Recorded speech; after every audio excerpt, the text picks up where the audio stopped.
एक व्यक्ति 3 साल से गांव में अकाल पड़ रहा था, तो उसने तैयारी की और पत्नी को कहा दूसरे कहीं शहर में जाकर कोई धंधा करना पड़ेगा, यहाँ दुकानदारी चल नहीं रही है।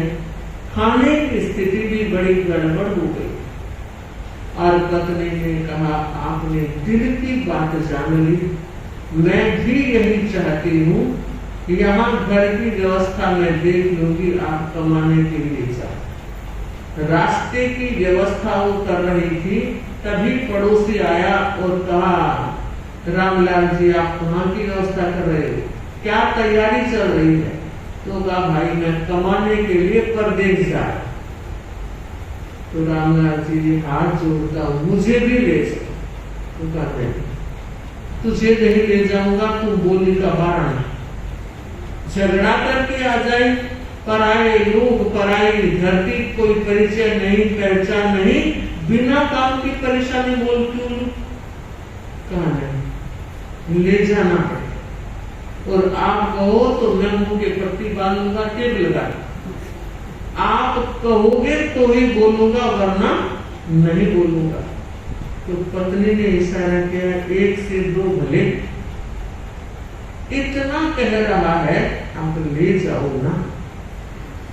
सेठ तैयार हो गया और राजा मोहन तैयारी करके आया। दोनों रवाना होने लगे। फिर का देख मोहन, शर्त को याद रखना कि बिल्कुल आपके कहे बिना एक शब्द भी नहीं बोल। 3-4 दिन का सफर पूरा हुआ। एक दिन रामलाल जी को प्यास लग गई और कहा भाई मुझसे चला नहीं जाता, चक्कर आ रहे, तुम पानी की व्यवस्था।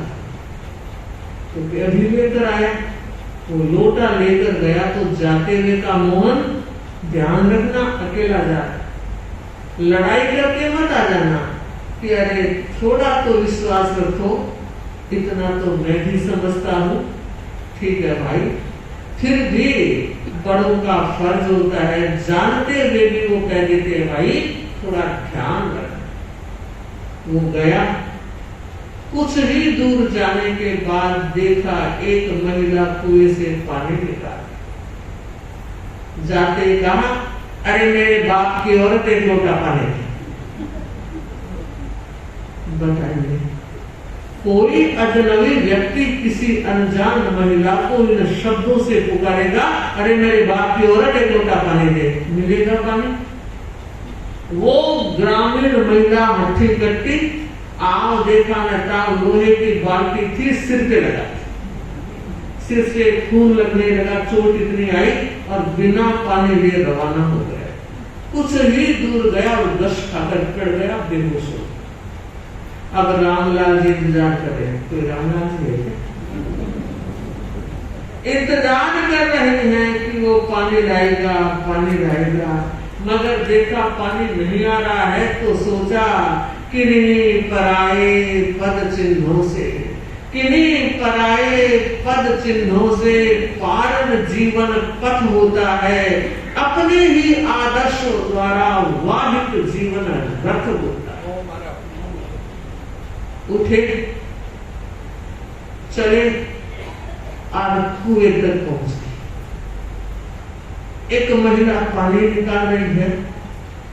जाते ही सेठ रामलाल ने कहा माँ एक प्यासा बटोही आया है, परदेसी है, पानी की बेहद जरूरत है, मेहरबानी करोगी? और आप जानते हैं माँ कितना प्यारा शब्द, माँ तेरी गोदी से बढ़कर महल कहाँ है, माँ तेरी गोदी से बढ़कर महल कहाँ है, लाखों महल खड़े हैं माँ की गोद से। एक माँ की गोदी मिल जाए, दुनिया भर की दौलत बालक को मिल जाए। पानी पिया और कहा माँ एक लोटा और चाहिए, मेरा एक साथी भी प्यासा। पानी लेकर रवाना हुआ, पद चिन्हों पर आगे बढ़ा। थोड़ी दूर में देखा बेहोश पड़ा, हवा भी पानी के छींटे दिए, होश आया और कहा, अरे मोहनलाल हुआ क्या? कि अरे आप पानी लेकर आ गए? कि हाँ, पानी पी लिया और तेरे लिए भी लाए। तेरा क्या हुआ? तो आप पानी कहाँ से लाए? कि थोड़ी दूर पर एक कुआं था, वहाँ एक महिला पानी निकाल रही थी, वहां से मैं पानी लेकर आया।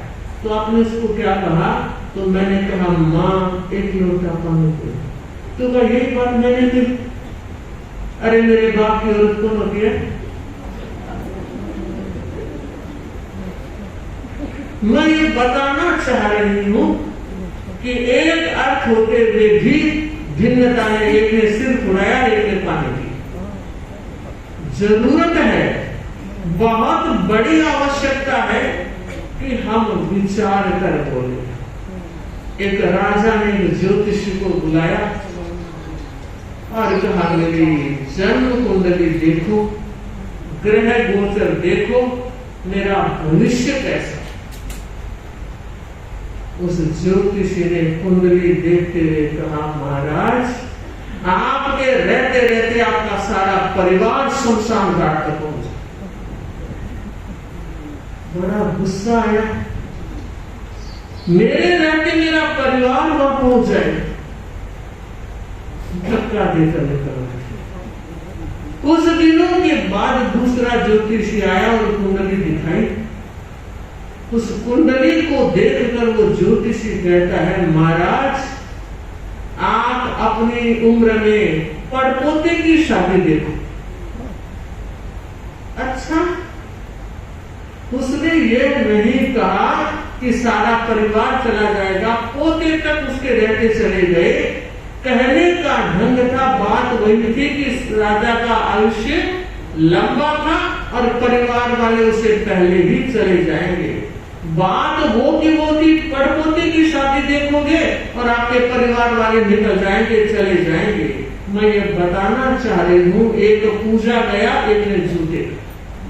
तो ऐसा होता है जब व्यक्ति सोच समझकर विचार पूर्वक बोलता है तो उसकी इज्जत, आबरू और सम्मान का पद भी ऊंचा उठ जाता है। शास्त्रकारों ने कहा है, चलते समय मौन रखना चाहिए, भोजन करते समय मौन रखना चाहिए, बड़ों के सामने लब नहीं करना चाहिए, वहां भी ध्यान रखना चाहिए। एक बात यहां तक कही है, ये तु संवत्सरम पूर्णम नित्यम मौनेन भुंजते। ये तु संवत्सरम पूर्णम नित्यम मौनेन भुंजते, युग कोटि सहस्त्रम तै स्वर्ग लोके महीयते। बहुत बड़ी बात कही है कि जो व्यक्ति 1 वर्ष तक भोजन मौन के साथ करता है, वह करोड़ वर्ष के सुखों का, स्वर्गीय सुखों का भोग करता है, पूजा चाहता है। आप सोच रहे होंगे बहुत आसान बात है, तो फिर कर लीजिए, आज ही से शुरू कर दीजिए। आसान लगने वाली हर चीज आसान नहीं होती है। छोटा सा नियम दिखाई देता है, मगर जब जीवन में उतरता है नियम, तब कसौटियां होती है, परीक्षण की घड़ियां आती है और तब लगता है नियम होता है, वो ना छोटा होता है ना बड़ा होता है, नियम होता है। तो मैं कहना चाहूंगी, आज की वाणी संयम की यह व्याख्या, मौन दिवस की यह व्याख्या हमारे भीतर मौन को संपादित करे। मौन से हमारी भीतरी ऊर्जा का ऊर्ध्वारोहण होता है। मौन से व्यक्ति भीतर में प्रवेश करता है। बाहर में तो दिन भर रहते ही रहते हैं, कुछ समय का मौन भीतर की यात्रा के लिए भी किया जाना चाहिए। तो मैं अपेक्षा करूंगी जितने भाई बहन बैठे हैं, वाणी संयम के दिवस 2 संकल्प करें, कम से कम घंटा 2 घंटा मौन का संकल्प और गुस्से में न बोलने का संकल्प। अगर इतना कुछ किया तो काफी कुछ परिवार का माहौल भी ठीक हो जाएगा। चाहे आप कितनी सामायिकें करते हो, प्रवचन सुनते हो, तपस्या भी करते हो, लेकिन वाणी की कड़वाहट में अगर कुछ भी अंतर नहीं आया तो मानना चाहिए हम जीवंत धर्म की पूजा के सिरे कुछ दूर है।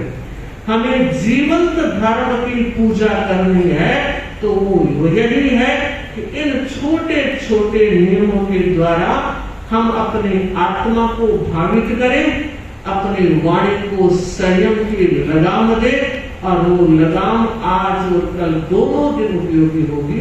ओम